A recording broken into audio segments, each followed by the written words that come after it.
All right, and welcome back for our third and final match here for week 3, March of the Machine League. We got started a little late. There was a bit of a delay, so sorry about that to everybody who was waiting. But we got Bill D here with a very burn-heavy hand against Jeremy. Bob's going to be looking at it from his point of view, and he's got a Luris companion too. So we saw the power of Luris earlier with Jordan, and now Jeremy's gonna try and bring the glory as well to this very very powerful cat. What's We've got going on? lots of good things in the hand, including cut short, change only 2 planes. And an island off the top, so it's as if it never happened. He had it the whole time. Yeah. So Bill said that I was gonna maybe ask what in the world his deck was doing, but I mean he has Volcanic Spite, Stoke the Flames in hand, so I know what his deck is Wow. doing. He's All also right. got a Preening Champion, a Maelstrom Muse, which is a blue-red card from Strixhaven, and a Skyclave Aerialist, none of which he can cast without a blue source. But he will be killing creatures that he doesn't care for with the Volcanic Spite, and possibly throwing away blue cards to find islands. So Yeah, this core halberd looks like it's going to start making 1-2 yeah, a bit more threatening. Maybe see if we can fire off one of the fights. yeah, your audio's cutting out a bit there, but Oh, my apologies. sure, it'll fix up. Yeah, so he's gonna almost assuredly put a blue card at the bottom here and dig for an island. So yeah, he's gonna keep this early aggression at bay here. I'm sure Jeremy would have liked to put something else on the board this turn, but instead we have just the core halberd and the equip.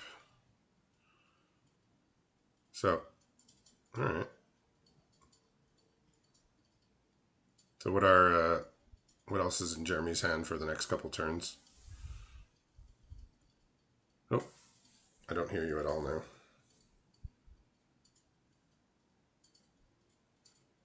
Still there? We're back. Oh, okay, cool. Great. We got a couple spells in hand, cut short, change the equation, and Forest Dispel, which are all great spells, but none of them really impact the board. So if Bill just passes, I would imagine Jeremy might just either hold up the counter spell or grab Luris to his hand because he's got not much else going on. Yeah, so Bill drew a castable card for the turn, which is a Flywheel Racer, but he doesn't have anything to crew it. He also drew Elemental Masterpiece, so another fun one from Strixhaven. That's the 7 mana make 2 4/4s, but you could also discard it for a treasure. So, is he just putting Luris in his hand? Is that it? Yeah, so it seems holding up the blue for that Afaris Dispersal threat might come down. I guess in case of a haster, but yeah. So now, okay, so now Bill's drawn the blue, so now I can really start ticking here. He can play his Preening Champion, which is going to give him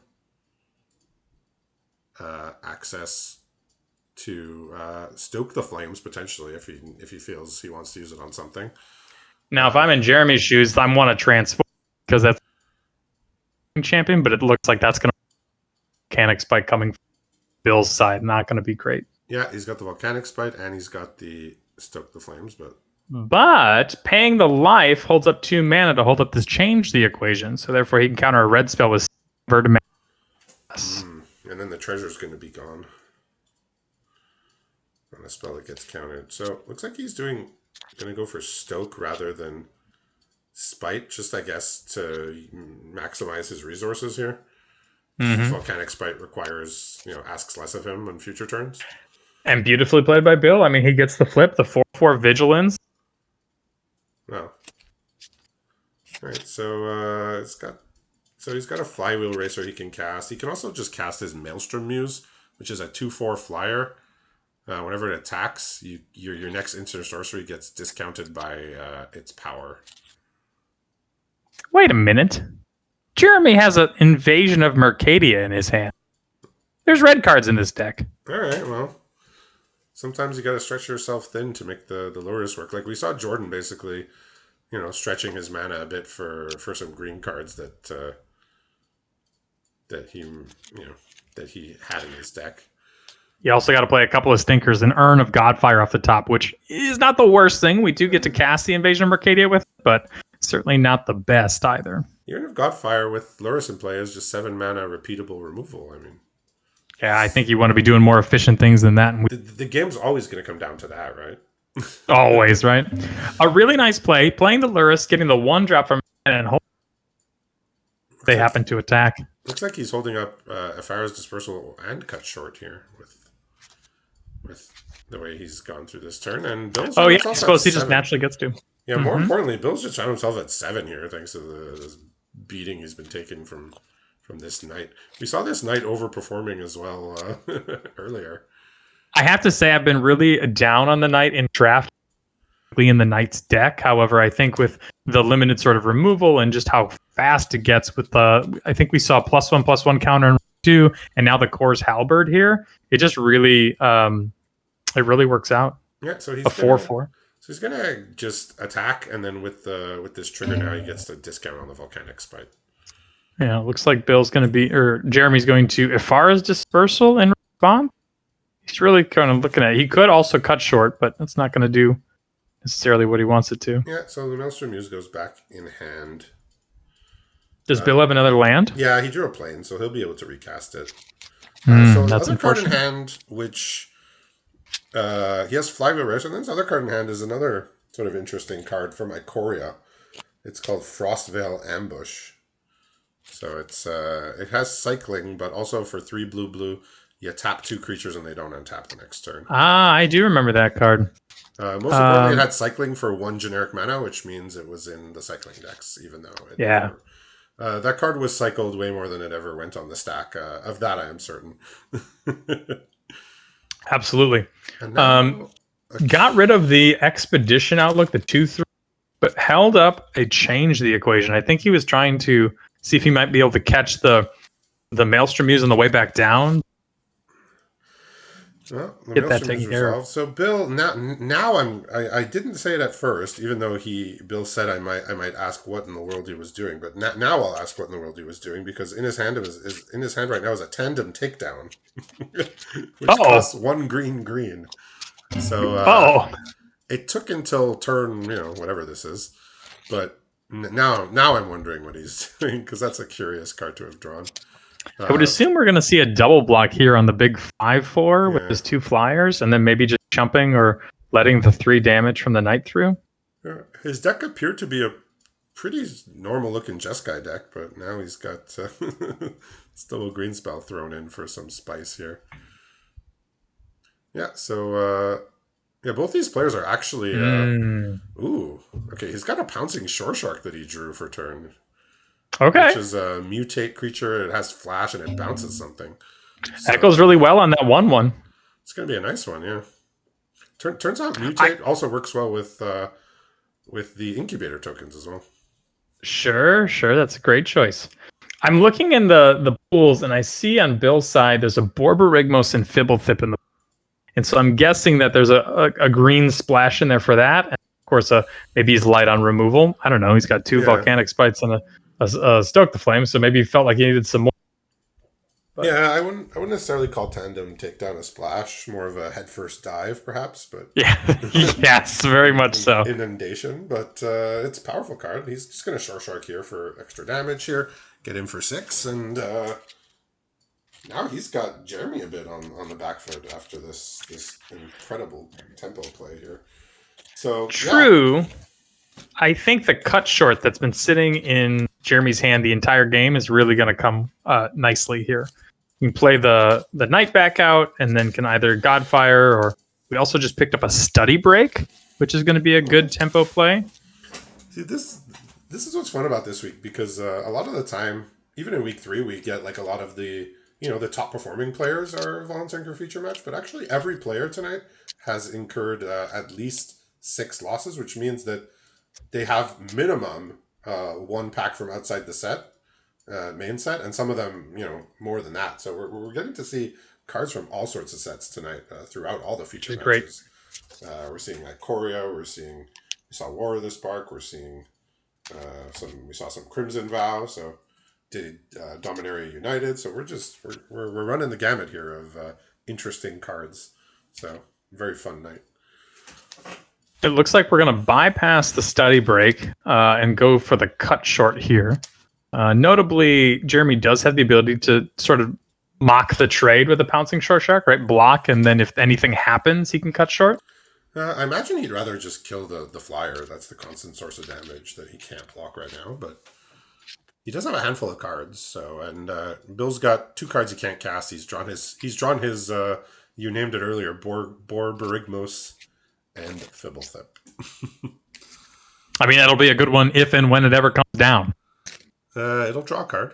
Yeah. It's also 6/5, right? 6/5 is huge. It is a 6/5. Yeah, that's massive. But as long as Jeremy has time here, he's gonna be able to put enough cards in play to win the game.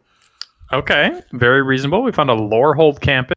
Necessarily one of the. Yeah, But if the game does happen to go long, it's very good in that aspect. I mean, he could just transform his knight and force a chump block here. True, he doesn't necessarily know that that's not knowing. I mean, he probably noticed last turn that Bill his turn got passed, like with no priority to do anything, even play a land. So Having just cast the cut down, I think also having the halberd probably makes him feel a little bit better. The cruel irony here is that he drew his green source, but as we see, it's tapped. Oh, didn't that give him 1 life and he was at 5? I suppose he would be at 5, yes. But he must be packing it in though. He just said, "I'm out of here." So yeah, his deck is it's 4-color all over the place here. He is playing green as what appears to be a somewhat primary color. He is playing like Overgrown Pest, Cultivate, and cards like that. Oh, really? Yeah, his mana base is a little shaky here. I mean, he has a bunch of dual lands, but you know, just in general, and I do say this a lot in these feature matches, like 40 card, which this is not, 40 card limited mana bases are bad. Yeah. Not 9/8, 10/7, like even 8/8 with like a dual land or an Evolving Wilds is bad.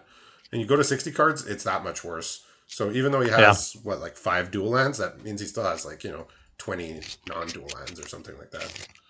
Interestingly enough, I'm taking a look through the sideboard. There's a very Shatter the Sources, that kind of thing. But notably, a Heated Debate, 4 mana uncounter or 3 mana 4 damage uncounterable damage spell to a creature from Strixhaven. Very powerful spell. Elected not to be played in Bill's list. In Jeremy? Oh, in Jeremy, yeah, you're right, absolutely. So how heavy is Jeremy's red? Very light. It's the Invasion of Mercadia. We've got a Lightning Helix, a Shatter the Source, 2 Shatter the Source. Of course, the Into the Fire. Yeah, but I guess Heated Debate not being a catch-all is just something I'm not that interested in splashing. Shatter the Source, more or less, is just going to be a catch-all, like pretty much. Also interesting enough, seeing an Eyes of in the sideboard still. Oh no, not Eyes of Gataxias. It's like the Serulf's Packmate in reverse. Yeah, and I think it's something that definitely fits in the Luris deck, but maybe not necessarily. Maybe there's this idea that Jeremy only wants, who knows, 4 or 5 lands, and spending 5 for a 3/3 that draws a card. Yeah, he wants to be pretty low to the ground. I don't think he wants something that he has to invest 5 mana in for a 3/3 and a card. Like when you have Luris, you're going over the top of that kind of value. Yeah. So also, you can't buy that back from the graveyard. So Bill's kept a nice hand here. He has 3 dual lands in hand, which means that unlocks basically all of his spells here. He has an Overgrown Pest, a Cultivate, a Volcanic Spite, and a Pouncing Shore Shark. So he will, unless he draws an untapped land, he will not be able to start casting his ramp spells until turn 4, which is like off curve. But he has his color set up. What's Jeremy looking at? Jeremy's looking at a couple of early plays. We got this 1/2 that hit the battlefield. The Brug Fuddler, you'll remember? Okay. Strixhaven, the 2 mana that deals minus. Okay. We've got a Realmsbreaker's Grasp, a Change the Occasion. The big thing, only planes. 3 total planes in the hand. We shipped a planes to the bottom of the library after the mulligan. Just picked up the 2/2 lifelinker from our March of the Machine set, and unfortunately are just essentially looking for that island to unlock the rest of the hand. So Bill he could fire off a volcanic spite here just to keep the board clean, but he's going to opt to just play his overgrown pest instead. Yeah, None of those things so really look all that threatening in the face of a 2/2, no, right? Like you're taking one in the air.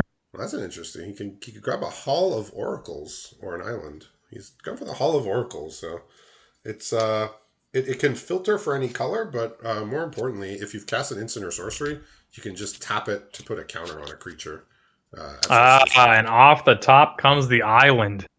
Yeah, like Exactly you said, needed. always have a backup plan, right? Yeah, Mhm. so I will take this opportunity to just shout out the players. Both of them have been, Jeremy and Bill have been on our servers since very close to the beginning. So we started in the summer of 2020, and they've both been around since I think about the fall of 2020. So long time leaguers. It's actually Bill's first time in the feature match, so we welcome him happily. And Jeremy, despite all of his league win and his many top eights, is 2-6 in feature matches. So Oh no. we found something he's not excellent at, which is feature matches, I guess, because seems to be excellent at most other aspects of the game. Jeremy was hovering the entire time, the Butler, hoping that the overgrown pest would end up making that sanctifier, and he was going to be able to hopefully get with I the mean, frog wizard. if that thing eats a creature, you are beside yourself with joy, I think. Very happy. Yeah, absolutely. Yeah, that card it's kind of the worst version of like we've seen a lot of cards like that, and it's like one of the worst versions of those. Like the card that I always measure up to was, I think it was called Fairy Duelist. Yeah, very reasonable Like card. I mean, two nothing. mana 1/2 Mm-hmm. flash creature gets -2 mana. So and then they give us an upgraded uncommon in Theros with a 2 mana 1/3 flying, where it gave minus X where it was your devotion. But yeah, the it being on a ground creature makes it a lot different, and also it being a 2/1. Yeah, But now things are a little on the tight side. 3/3 seems like it's big compared to what Jeremy currently has in hand. So yeah, Realm Breaker's coming down. yeah, 3/3 is entirely too frightening for Jeremy's current state of affairs here. Yeah, so Bill's got just a whole variety of things in his hand. He's got an Invasion of Kaladesh, which is the one that makes a Thopter. He's got a Pouncing Shore Interesting. Shark, which he can mutate onto the Thopter. He has a Volcanic Oh, Spike. okay. He has Enthusiastic Study, which is a Learn card. Mm-hmm. It's a pump spell with Learn. He has Artistic Refusal, which is that 6 mana, I Sure. call it Cryptic Command variant with Convoke. And he has another island. So he's got all his colors set up. He's got interaction. He just needs to stick a threat here, and because he's got all On the Jeremy's interaction. side, we just drew a Daxos. Of course, you can Luris. But we've got Ifara's Dispersal and Arcane Subtraction, which of course is the -4, -0, and Learn. The Befuddle we've been talking about and holding onto this change the equation. You'll notice again, 4 lands is probably about what he wants for the Luris deck, but he's got 4 blue cards and only 1 island. So he's only going to be able to play 1 blue card per turn.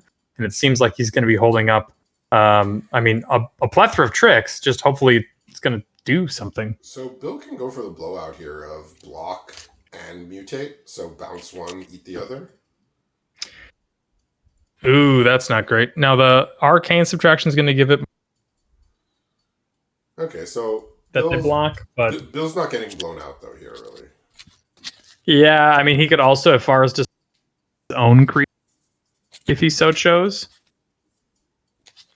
Yeah, so he can bounce. Okay, so he's bouncing the Daxos. Probably the most threatening thing on the board, even though That's it's very not terrible. irritating. He can't volcanic spite it. It's just like an irritant, that card. It's just, you know, just piles up little amounts of annoying life. Yeah, so he's just gonna put his shark in front of the lifelinker here and hope it works out. I think we'll probably see the Arcane Subtraction from Jeremy's side Yeah, if he has nothing else to to get up. do, that is Yeah. a fine way to spend his mana, and he'll get to, we'll get to see what lessons he has. Both these players have been to Strixhaven, which is now wiped out as an option. So if you wanted Strixhaven, you had to get it last week. Yeah, here's the Arcane Subtraction. Interesting that he saw this little 1/2 flyer as perhaps more of a Wow. threat. 5 different lessons. We've got the fractal summoning, the summoning, an introduction to prophecy, and a reduce to memory. So he went. Looks So like we're he gonna. went all in. He went full. He went full 5 packs of Strixhaven. It seems. Yeah. Okay, here's an interesting draw off the top. Whirlwind of Thought.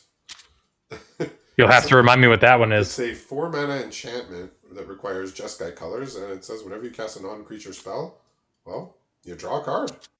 Oh, okay. Doesn't do anything on its own, but I mean, he's going to get to draw a card immediately from this battle flipping because it's not a creature on the backside; it is a vehicle. I've been pretty down on Invasion of Kaladesh. I don't really much care for it, but card every time you, I think I'd like it. And he's drawn another Pouncing Shore Shark. So if he mutates on the Pouncing Shore Shark that's already there, he'll get to bounce 2 creatures.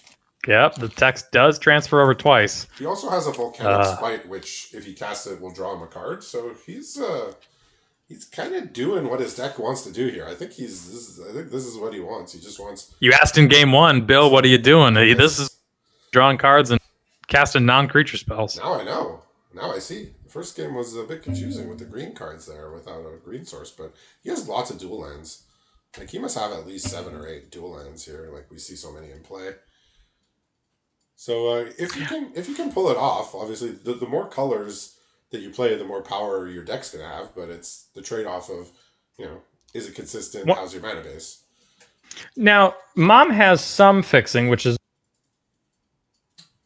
get one, get lucky. But you notice he went to Strixhaven and both color sets, so therefore, in theory, the fixing out of those should be better, right? They've got more things at common available to them. Yeah, there's dual lands in both, but there's dual lands in this set too. There's Strixhaven, you got environmental sciences, I think, is kind of like what everybody kind of dreams of when they pick Strixhaven is like, can I get one? Or on Bill's case, right? You remember the showcase card, Strixhaven, and he has Cultivate, which so long as he needs a singular green opportunity to fix himself as many different ways he needs. Cultivate looks pretty good when you compare it to the common ramp spell from the set Field Trip. I don't know if this Shore Shark necessarily had the interaction he wanted to do. Now, it's not a crew creature or an artifact anymore, but the text that says the creature's power is equal to the number of artifacts in play overwrites the 4/3 text line. So vehicles are weird sometimes. Vehicles are sometimes very strange. It's something that you get to enthusiastic study, you know. Right, so he only actually has one lesson here. So he's been mostly to Ikoria and not as much Strixhaven. So he's got his one lesson here, Elemental Summoning, which will draw him another card. So by all means, all of these spells do a lot more damage, when they're saying draw a card at the end of each of them. Yeah, Mutate has some fun interactions with certain cards. So because you gain the text box of both, so his Shore Shark got smaller when he mutated, but it no longer requires to be crude. Yeah, live and learn, I suppose. And this is kind of one of those games. I think Bill's pretty much got it wrapped up. I don't see coming from Jeremy's deck that are going to be able to get him back into this game, and if that means that he's not going to make the same play in game 3. That might help out. He's just accruing a lot of advantage here. It looks like he's going to leave up. He could leave up Artistic Refusal here to really try and get this game done, because he's got. I mean, he could have had a lot of power flying, but he has 5 right now. But them both being flying is pretty big here. And here's an Ifara's Dispersal kind of sitting and rotting, and you don't want to Ifara's those items because you actually he gets 2 cards out of it. Mm-hmm. He'll get the Pouncing Shore Shark back and the whatever's under it.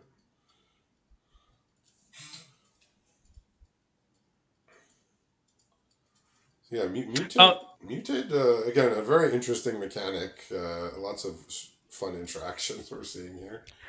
Notably, because of the lesson that's coming up, but one of the big reasons why normally unlimited, but Ifara's Dispersal kind of bouncing tokens really does well. And so you'll notice that there's a token maker, not necessarily saving, and the lesson that was learned in a Far's Dispersal will likely look good against the token. All right, so Bill's deciding what to do here. He decided he didn't want to counter the Inkling summoning. Didn't care too much about I that. don't. It makes sense to me. He's manually tapping his mana as the auto tapper frequently betrays here, especially when you got all these colors and all these mana costs you might want to pay. I'd be interested to see if we're going to change to summon it, or if we're going to just wait until it attacks and try to use the dispersal, because it is a reasonable to change the equation. But looking at the board, you're not going to dispersal anything else. Yeah, this looks like a good spot to do it. 4/4. It can gain a counter. It'll be bigger. He's now drawn another fun mutate creature, Parcel Beast.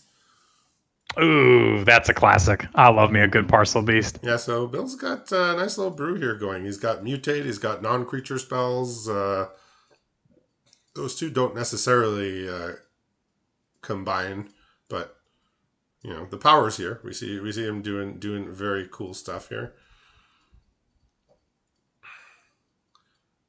One thing I don't know if necessarily there's start coming from kind of a slow start, but I'd really, 1 drop, 2 drop, 3 drop on the play, or maybe even 4 creatures by turn 3. I don't know if Bill's really equipped to handle that. And maybe if we go to game 3, we'll see exactly got that ability. I think if he draws right, he will be. I'm just interesting. I didn't actually see what Jordan's land count was for his Loris deck, but I think like your initial thought would be to go low, right?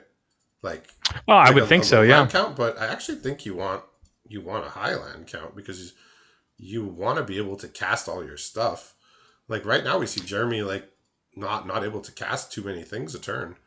Yeah. I think you want to make sure that you get to Loris and that you are able to like cast Loris and have something to play when you do. So I think there's also a lot of opportunity. Yeah, I think with Companion, like I would just want to have a higher land count, even if it's Loris. I think one of the other things you'll notice about this set pretty well is that there's a lot of right just transform tokens or all kinds of stuff that you can sink your mana into. So it's pretty rare to be sitting there with a bunch of lands and especially in a Lurk deck. Because if there's something in this case, let's say they were to, sacrifice or trade off the Norn's Inquisitor, right? That is going to be a 4 mana play plus the Lurrus that turn in order to get the full value back from it. So I have a tendency to agree with you. Normally, Lurrus would suggest a low curve, low mana count, but with this set and all of the options that you have, I think you probably do want to go even more so maybe just to this table. Maybe you just don't cut lands at that point. You're on the 25 or 26 that lots of people. Yeah, like the Mana Sinks, the Phyrexians, the Incubates. So Bill's got a few options here. Jeremy decided to, make all the attacks last turn when he had the option to. And that worked out. That worked out well. Bill's at 8, so now Bill has to be very careful about attacking. But he's got a lot of power cards in here. Volcanic Spite, Parcel Beast, as mentioned before, Borborygmos, fun card to say, and Fibblethip, and Creative Outbursts, which is a 7 mana spell where you deal 5 and then you basically get to look at your top 4 or 5 and grab one. So removal spell that draws a card. Jeremy's going to chump with the Norn's Inquisitor. He's going to make sure that he gets... But that means that he's changed the equation. So if Borborygmos wants to come out of Bill's hand, now the counter target red spell of 6 or less, that mode is unavailable. I think he's thinking about using the Creative Outburst. Well, I mean, either way, the change equation is never going to hit that. So that means that if that's the way we go down, Jeremy's going to get the value he's looking for. It looks like he just wants the Daxos off the board, which 7 mana is a steep price to kill that 2-drop. If I remember that card correctly, don't you get to anticipate as well? Look at the top 3 and grab a card. I think it was top 4 or top 5 actually, but yeah, it's a callback to Prophetic Bolt. Sure. Which was a 5 mana deal 4 with the same ability. So it looks like he's gonna, if he discards, he has 2 lands he could discard here. So he's discarding 1. And he's going to aim that at that flyer that can send multiple things in the air. We were discussing probably this last week. Some people playing Daxos in draft and just, how good that's sort of been for them gaining a draft game. And I kind of said that doesn't really seem very impactful to me. But if you look at the life totals here, Daxos has gained at kind of bringing things up. And, that I don't necessarily think Jeremy's in a terribly strong position, but it's certainly keeping him alive. And so if you pull the right sort of cards, maybe he can squeak this one out. Yeah, landing that Whirlwind of Thought when he wasn't under pressure was pretty good, because now all of his non-creature spells bring a card. Like, he just casts Rouse Reinforcements, draw a card, he can Volcanic Spite, which is what he's left up mana for, and draw a if card. Bill's into non-creature spells, we've got the card for him, Athalia, Garden of Thraben, right off the top. No. Well, he has enough mana to kill it with a Volcanic Spite, so... That's true. He has exactly the correct amount of mana. I'm sure he planned for that scenario precisely. I do have to wonder how many cards are in Bill's graveyard, because we still have this Expedition Lookout, which kind of got brought back not too long ago. He's got 7 right now. It just okay. Over. So I mean, just casting any old spell is going to put him to 8, and that means the Expedition Lookout does get in for unblockable damage. So he's actually did not, because there's a Daxos trigger. Usually you can play Lurrus and you can hold priority to cast something from your graveyard. But because of the Daxos trigger, Bill actually gets priority before Lurrus gets a chance to cast something. So kind of a weird interaction there. Because like I said, normally you get to retain priority and just put something on the stack immediately. Mm-hmm. But no, Daxos actually worked against the Lurrus here, strangely enough. And Bill's drawn another card that seems like it's going to be good in his deck, the Serpentine Curve. Oh, I had an opportunity to pull one of those in one of my opening packs, and it's really, really done well. Yeah, we saw you playing huge it in this format. Feature match in week 1. Yeah, huge 4-mana 6/6, and as of right now, I mean, it's got to be closer to 4-mana 8/8. I know there's only 8 cards in the library or 8 cards in the graveyard, and only one of them's a land, but you don't have to cast it right away. And on top of all that, every non-creature drawing a card. Drawing a card. Now he's drawing Wrath, Weatherlight Stalwart, which can draw even more cards. And he has a Tandem Takedown. You know what? I hope Bill's having a good time. He's having a good time. This is one of those decks, you just look at it and you're like, okay, ridiculous amount of power. Like, just as long as you can cast your spells, you can't go wrong. But as long as you can cast your spells is not a given necessarily. Yeah, especially with 4 different colors, if not more. Yeah, and he's white. White seems to be his lowest color, but he's got double, like just in his hand now, he has Tandem Takedown, 1 green, and he has Creative Outburst, 3 blue, red. Yeah. So, it seems like he's leaning pretty hard on that Cultivate. So he's going to blow out this double block here, which does mean this Expedition Lookout is going to live for at least a minute, unless he wants to use a Creative Outburst on it, which he may very well have to. We'll see. And although it's not nearly as much sort of value time casting non-creature spell, Daxos, every creature comes in, getting a life when a creature comes out. He's now regretting not playing Wrath first, I think, because he could have gotten an extra card from that. But he's going to now make an 8/8 here and draw at least 1 card, if not 2. Pretty easy to do with those 2 little 1/1s, right? Well, he has the Realm Breaker's Grasp. He also has a pacified creature over on left-hand side of our view. He's got Invasion of Kaladesh, so just draw another card. And he's got Into the Fire here. Jeez, he's got everything. This is quite a display. I am enjoying this display. I'm glad we're getting to see stuff like this. Because in most of our leagues, we're either opening just the main set or like standard. So 2 leagues ago we had Plane Chase League, which was a variant on Chaos, which we got to see also. We had a different sets we were opening every week. But normally we don't get to see as wide a range as we've seen just here tonight. So super fun deck here. He's drawn Ren's Resolve here, so more card draw. He's just gonna he's just gonna draw cards until he finds what he needs to win. It's just about as close to Ancestral Recall as you're going to be able to get. This is just brute force at this point. Just find what you need. Just draw cards until you've won.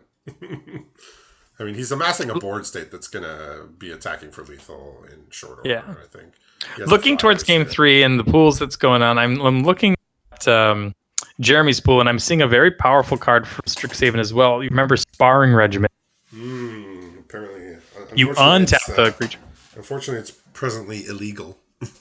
Oh, because of the Luris. Yeah. Oh man, so we're losing out on something sort of big.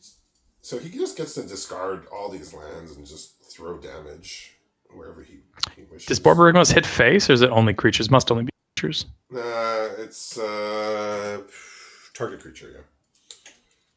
So he's gonna go after this lookout, and Jeremy's gonna realize what the situation is. Even though looks like that was his only path to victory. It's now no longer there, and 22-6 in favor of Jeremy. The card advantage and is just too much, and obviously just the power that he has on board will win the game very quickly, as early as basically next turn.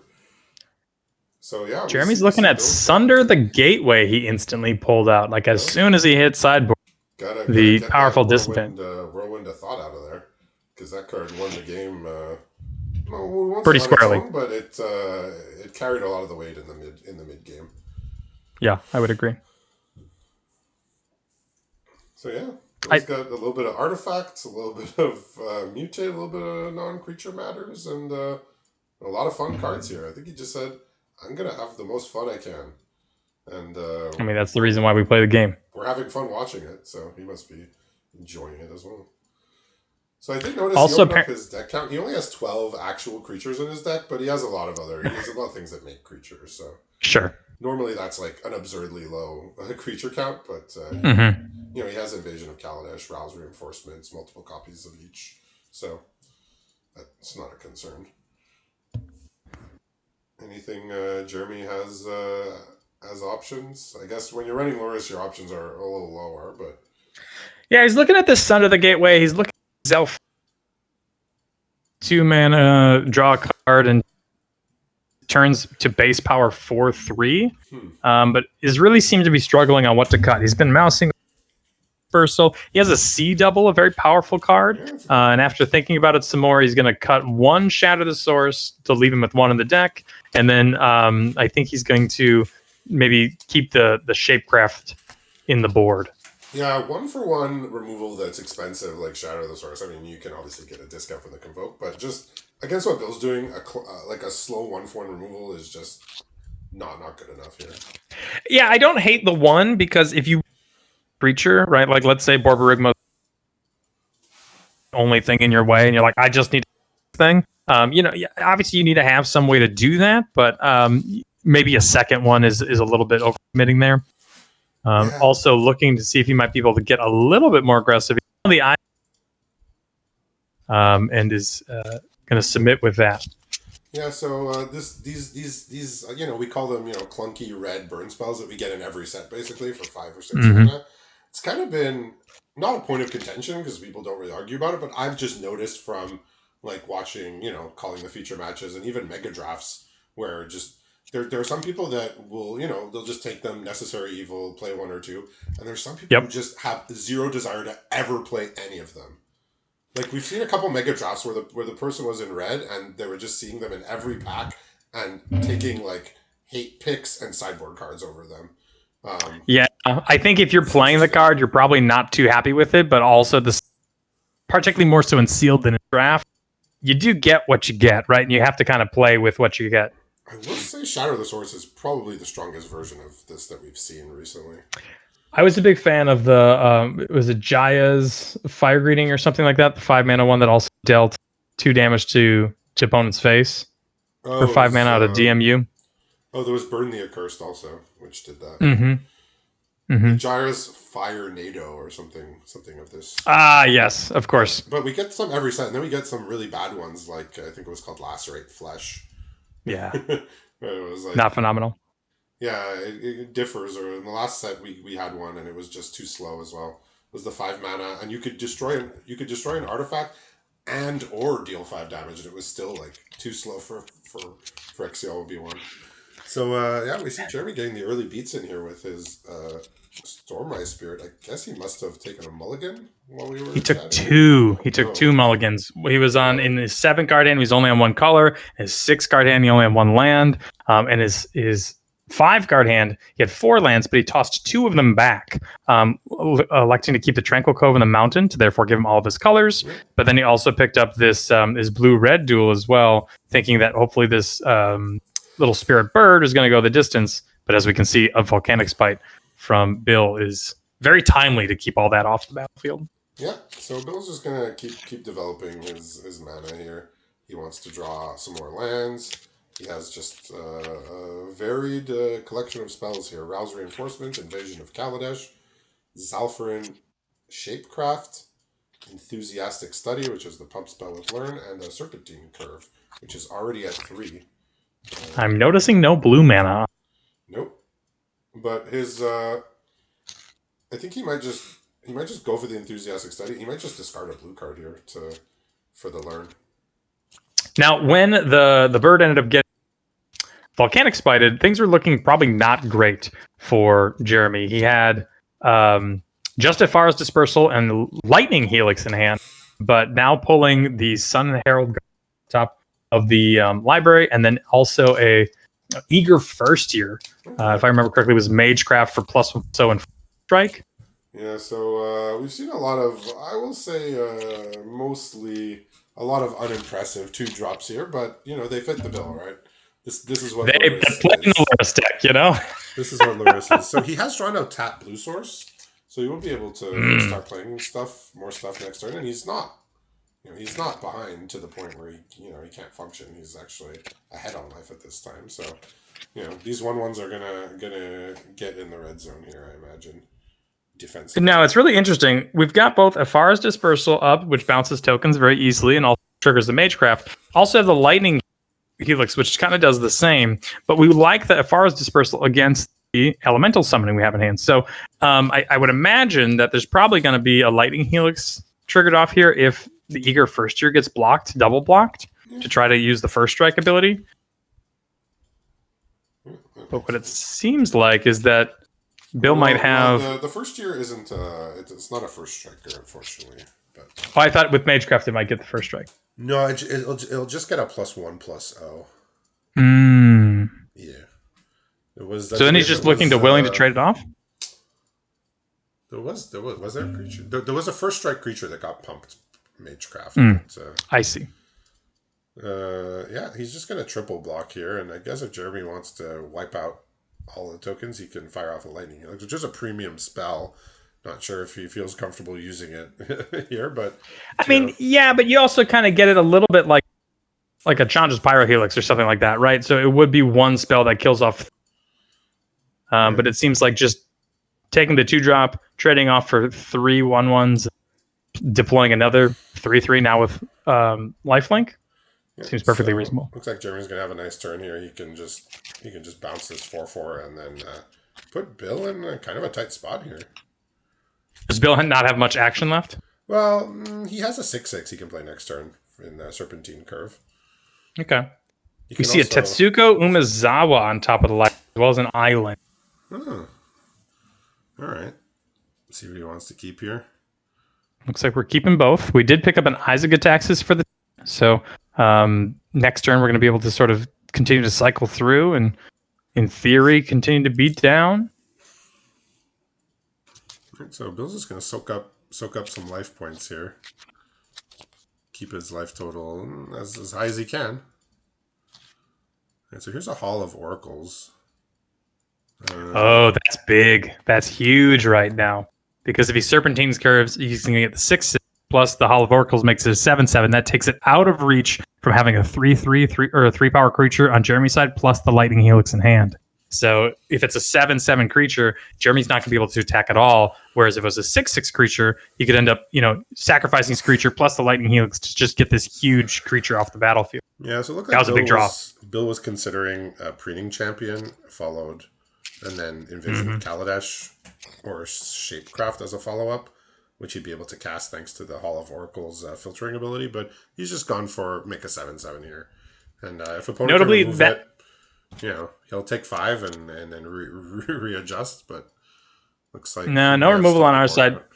One option that could have been done, it's a little telegraphed, but he could have moved the halberd over and then Lightning Helix the 7/7, after it blocks the first year.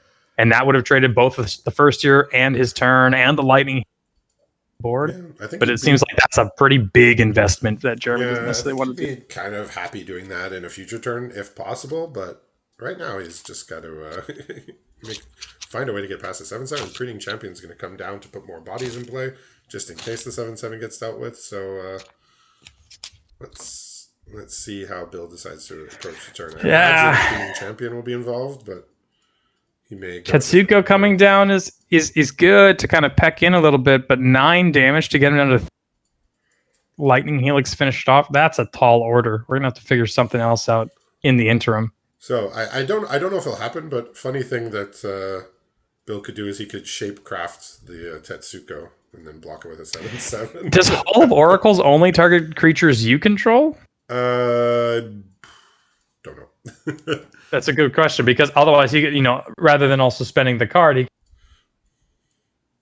a different card, right? And it would give him an opportunity. Looking at the pool, it looks like on any target creature.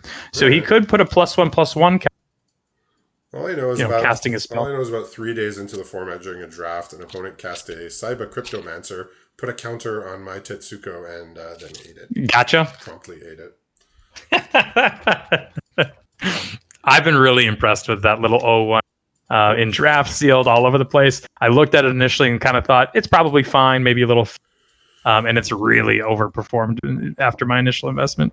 Well, it's like the hexproof tricks that we've seen in the past. It's like the closest thing to compare it to is like the Cradle of Safety, because it's basically when it comes in, it does the exact same thing, but it just does so much more than that because you now have a creature, you can convoke it, you can chump block it. Yeah. You can put Astral Wingspan on it and get a 2/3 flying hexproof if you want. It's just the options that it gives you are just immense. Here's a Tetsuko. I've also been known to eat a Rouse Reinforcements token or a Breeding Champion token with my Cyber Cryptomancer. I'll take any value I can get. Right, so it looks like he's just going to fire off the Shapecraft at end of turn here, perhaps. So he's not going to go for the maybe too big brain play here. No, he's kept it. He's kept the Shapecraft. He's on. Okay, he has a Creative Outburst, which he needs another blue in order to cast it. Notably, if I'm Bill here, I love. Sorry, you cut off Companion? there. I didn't hear what you said after. Sorry. I love, if I'm Bill here, one of the things that I would love to, whenever they're ready to bring the companion to, to their hand, right? So if I'm playing against somebody who has a companion, really the only time you're spending 3 mana to not affect the board and just draw a card is when you're running out of gas. And so to see play Tetsuko and then not flip over the 3/3 and bring, Luris to hand, like all that to me suggests, Jeremy's kind of running out. Yeah, so Bill's left up a Artistic Refusal here, but it would cost him his creature, so he wouldn't be able to block, which is kind of like a situation I've seen quite a bit with that card. It's like you leave back your creatures when you're like kind of behind, and then if you want to counter something pre-combat, you have to tap them all. It's like I've seen people lose games because they did that. They just couldn't block for a turn. In a situation like this where they're at 12, they took like 6 or 7. And I mean, they weren't like, obviously it didn't kill them that turn, but they were just set really far behind by taking their creatures out of blocking. And an extremely powerful card that normally you'd want to counter in Norns for 2 reasons. One, obviously, it's going to pump up the 2 incubate tokens that are now in the field. But 2, it doubles the clock that's unblockable with the Tetsuko, right? And so we kind of talked about Tetsuko doing 9 damage. That's a lot. But now it's only 4 turns away, just chipping in with these little 1/1s that then he can Lightning Helix and maybe steal a game. Yeah, so Bill's not drawn an island for his Creative Outburst, but he has drawn a Tandem Takedown, which is probably going to have to kill this. Looks like he's going to go after the Inquisitor here, potentially. Oh, that's interesting. To this. But, I mean, his 7/7 can block. Ugh, off the top of the deck that changed the equation. It looks like that was the perfect opportunity for Bill, and he didn't know it. But now, of course, the change the equation will take care of the tandem takedown. Should they try to kill off the Tetsuko in mid combat? Looks like with that equip, we might be seeing an attack all or very close to it. I think and Because interesting. No attacks with the unblockable creatures. He's maybe clocking Bill has a removal spell, Mm-hmm. and doesn't want to get his Tetsuko and his Inquisitor blown out at the same time. Yeah. And so it looks like we're going to take that trade of the 4/4 plus the Lightning Helix in order to get rid of the 7/7. And with that off the board, Bill's going to have to find something else in order to kind of stall everything. Well, he can artistic refusal this the Lightning Helix. True. And then, yeah, so we have the Lightning Helix here. So Jeremy still gets to keep up his other counter spell here. It won't counter this spell, but it will counter likely the tandem takedown or Creative Outburst. Either one. It's also Creative Outburst is 7 mana, right? Change the equation only goes up to 6. Okay. They're always changing the equation on us. So there's the island for the Creative Outburst.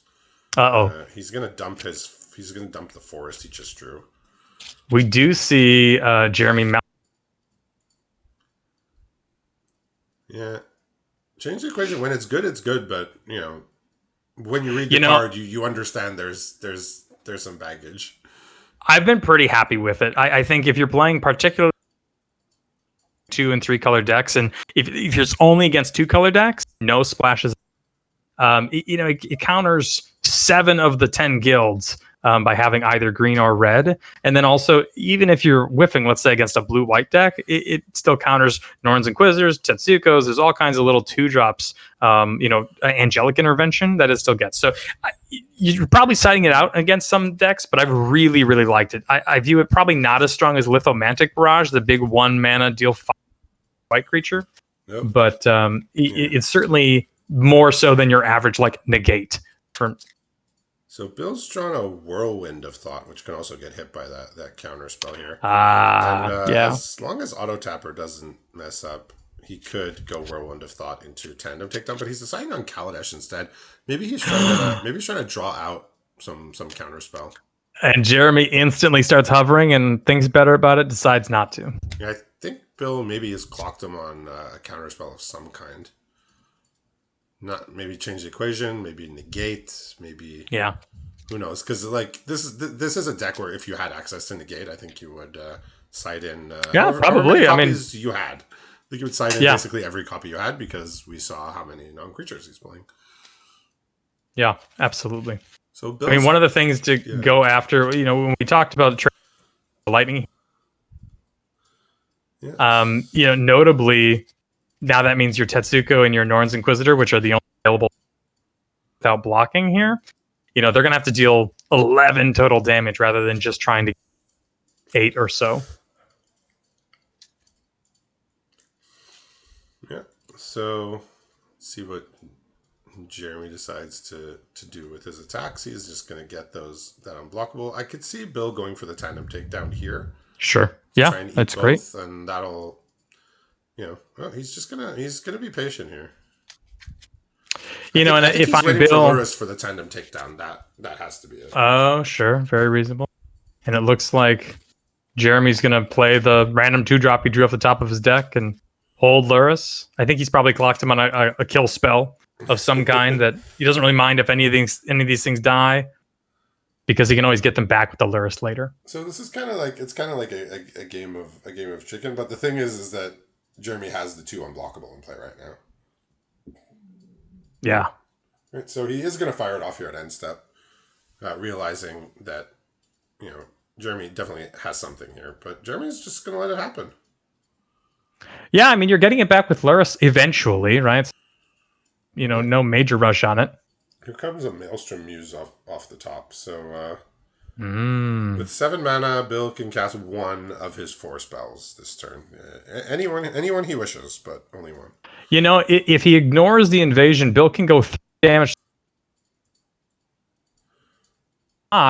I don't know if he wants to tap out like that every turn, Probably not. I but mean, let's see. alternatively, if he casts a non-creature spell such as like the Whirlwind of Thought, then he can start activating his Hall of Oracles. Is Hall of Oracles non-creature or is it instant or sorcery? It's only instant or sorcery, It's right? from Strixhaven, so I would imagine it was Yeah, instant or sorcery. it is instant or sorcery. So he's gonna have to cast something else. Yeah, that is one little thing that from set to set, sometimes it cares about instant or sorcery, sometimes it cares about Uh-huh. non-creature.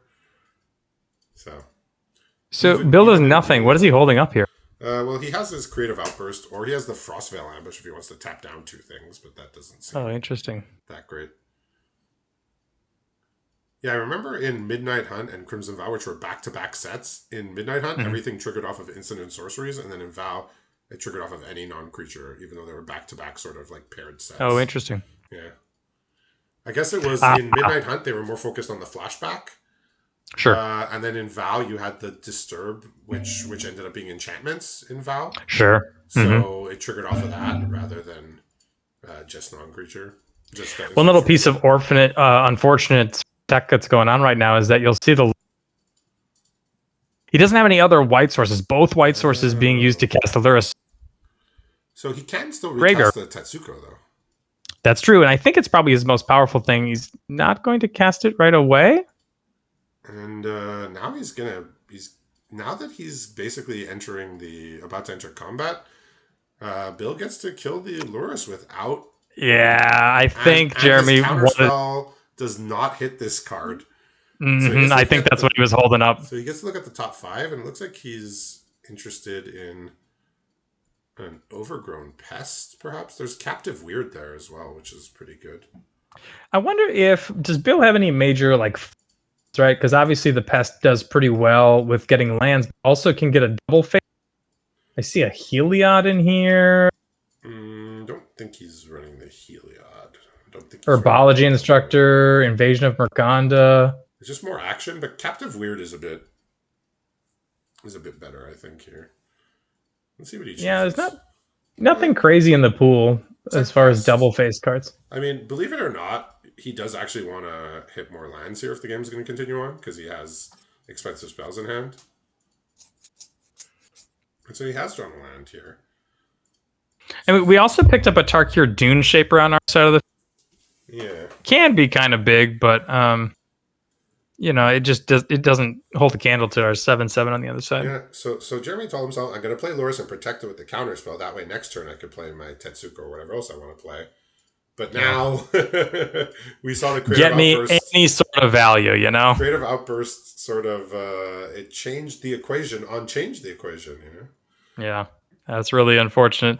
And he played it exactly like he was 2 volcanic spites and a stoke. He assumed it was one. So we Makes perfect sense.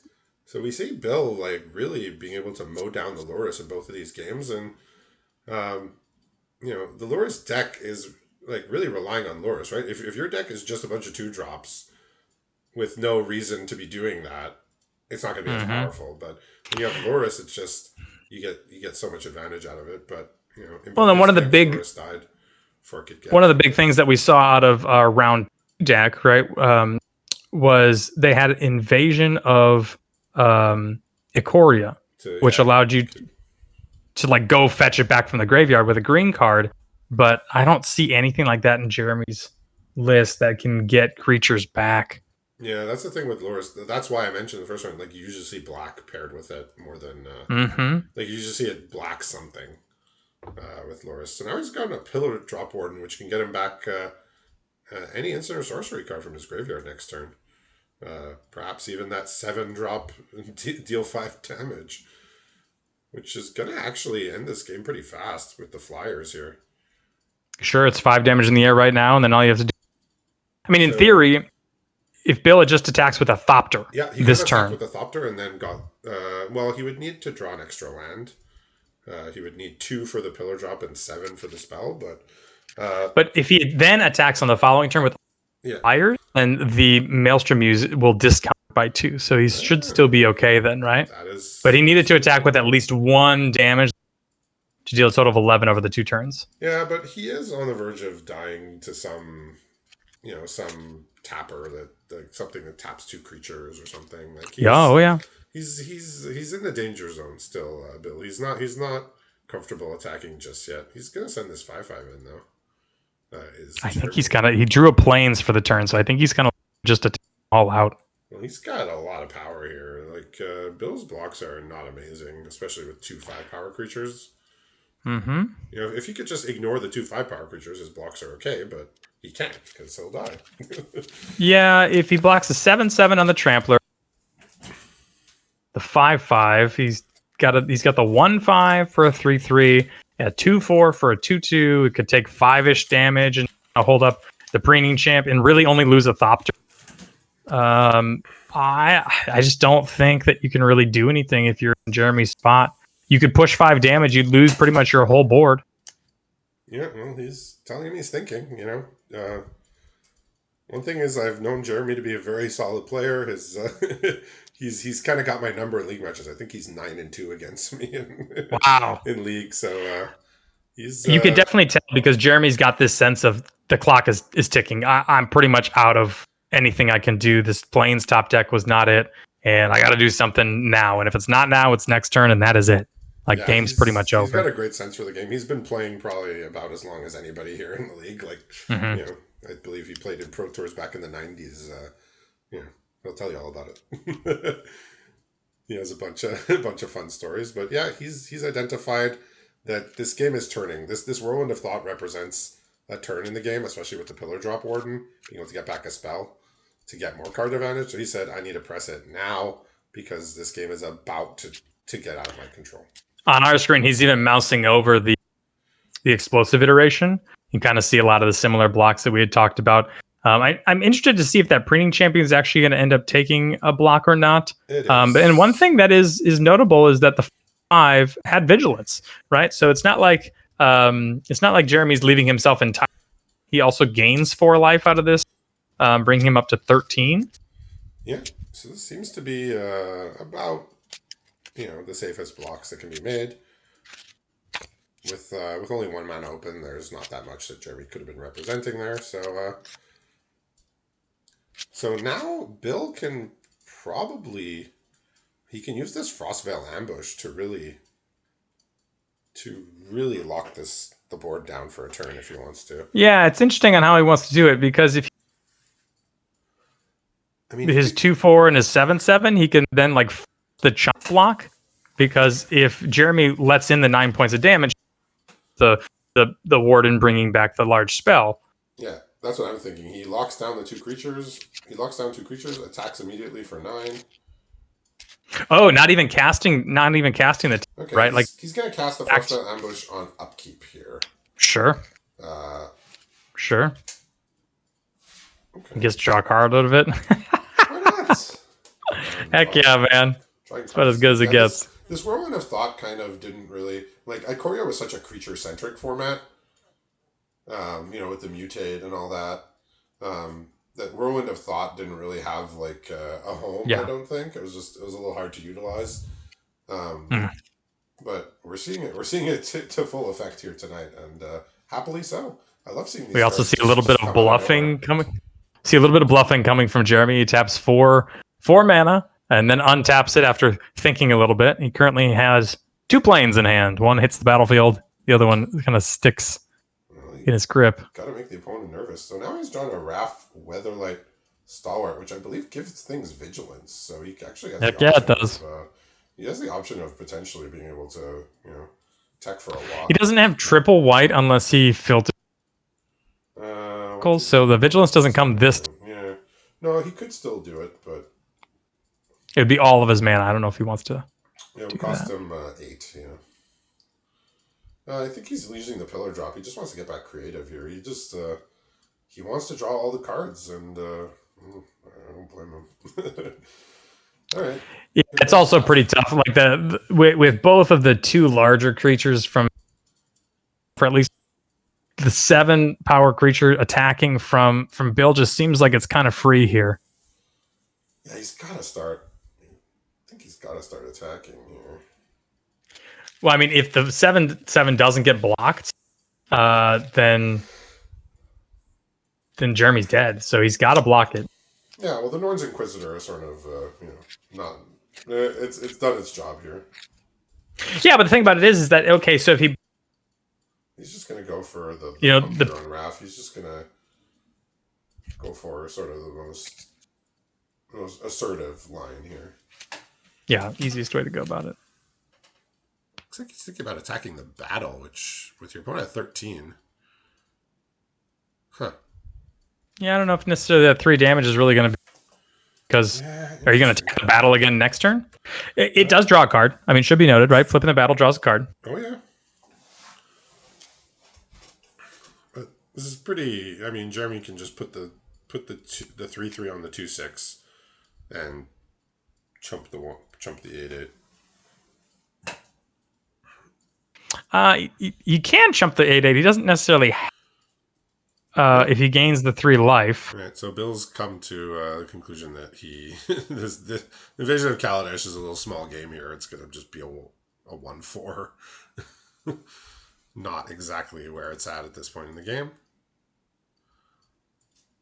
Yep, take 11, but gain 3 means that he's only going to be down to 5. Yeah, which is exactly enough for the creative outburst.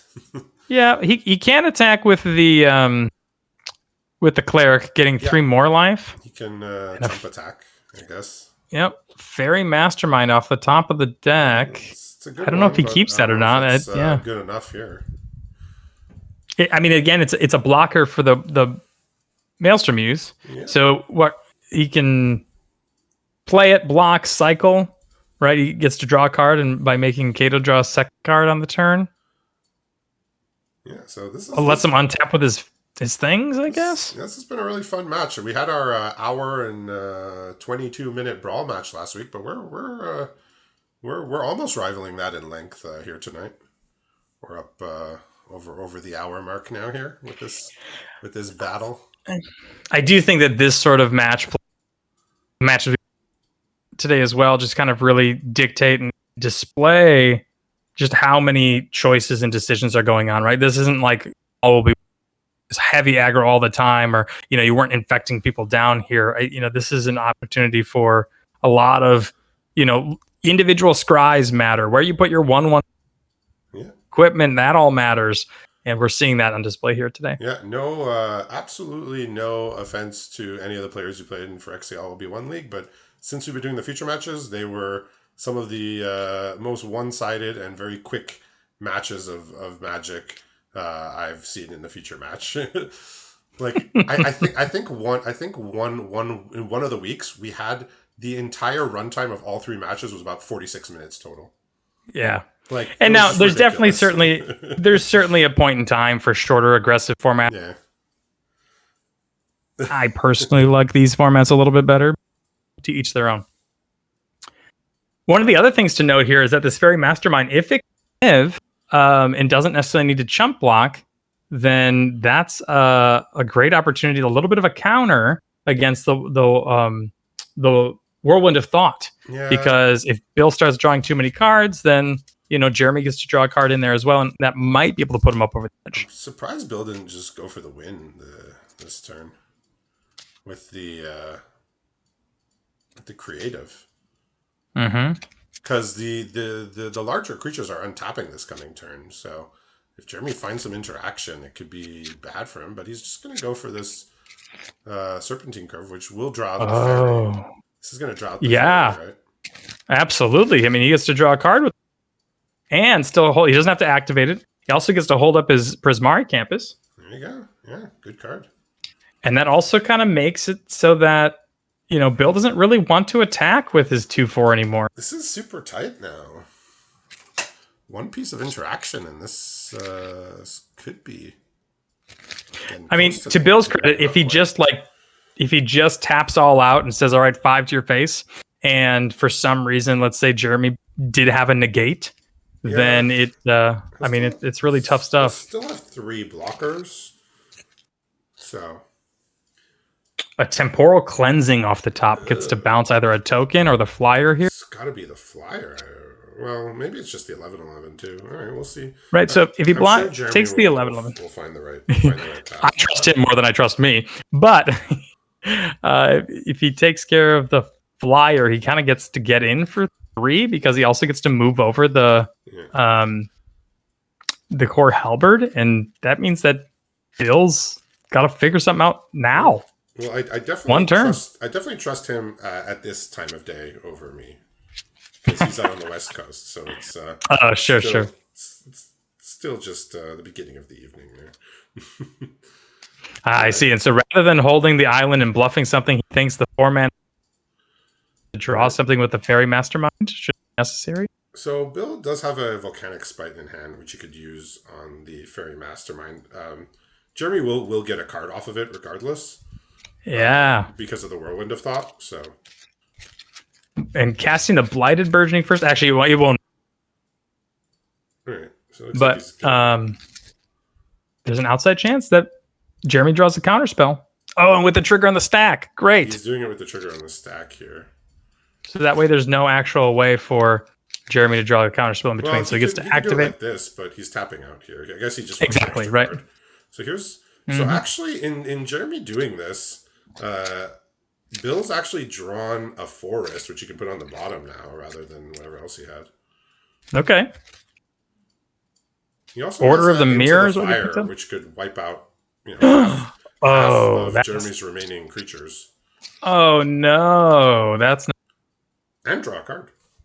the most important part. Well, yeah, Because the end of the fire wipes out the 2 like piddly little creatures, which means that as the 7, 11 come in, that means that Jeremy has to block with both of his yeah, other well, we're creatures. seeing the whirlwind of thought really be the difference here. Just digging so far into the deck. Okay, an arcane subtraction on our side here, like can go after the lesson. There was the spirit summoning, the inkling summoning, He's now but I don't know if drawn. there's He's enough now time to drawn do that. Fibblethip here. Borberg knows Fibblethip. And he's drawn a herbology professor. Really a nice. Wow. Wow, 3 wow! just in the nick of time. If Bill was worried about a stoke the flames coming from now he coming forces, from Jeremy, now he forces he's a no double, longer. now he forces a double chump. So now basically only board wipe can remedy this. I don't know if necessarily it was necessary. Does get an attack in because the double chumps have to go after the 2 large creatures. I mean, there's no need to attack with Raph. He still doesn't like Jeremy does have red mana, even though it's a very light splash. There could be some haster, like who knows. He does have a couple extra cards now from the Fairy Mastermind.